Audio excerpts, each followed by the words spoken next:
Good afternoon. Good afternoon, everyone. My name is Moayad Subahi. I'm a physical therapist from Saudi Arabia. Today I'll talk about the impact of social network sites on politics. This will be the content of my lecture. First, I give a brief introduction about the social network and politics. Then we'll move into some statistics about the use of these sites on politics. And finally, there's the impact of social network sites on politicians. Moving into the introduction, first of all, we have to know that social network sites like Facebook, Twitter, or Google+, they are defined as sites that allow people to connect to others and share content with them. A study in 2008 shows that 59% of internet users have at least one user in these sites, and it's more likely to increase in 2013. There are now new reasons for using these sites, not only to connect to others. We can use it in advertisement or other source of information about someone, or in politics. Why it's in politics? Because now we can see that there are a lot of political conversation on Facebook or Twitter or in these sites. And this conversation have drawn attention from politicians to use these sites and to do activities on them.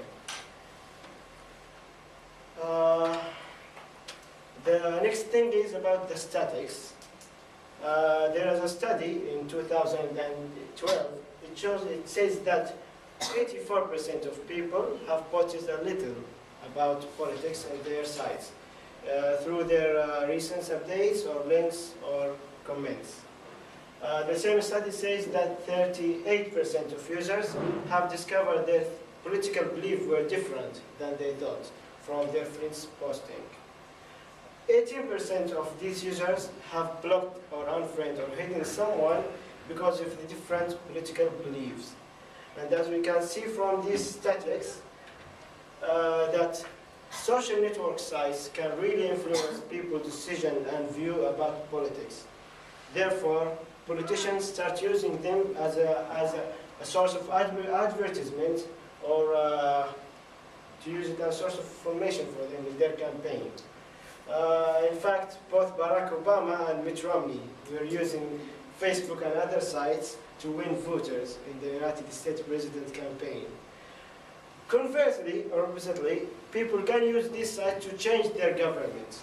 A perfect example for that is what happened in Egypt in 2011. A group of young people organized a protest in the Facebook. Then they gathered in the downtown with thousands of protesters. Their demand was to change their president, Barack Obama.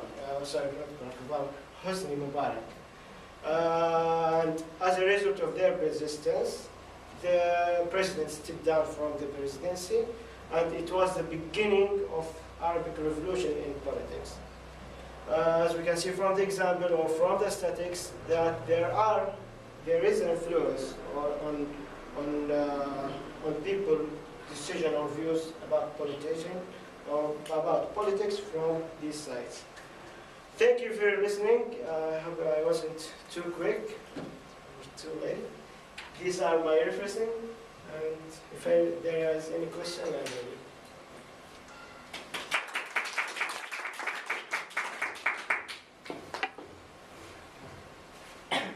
Question about politics. How many of you know about politics? I'm not a politician, so I don't know much about it. Questions I want to.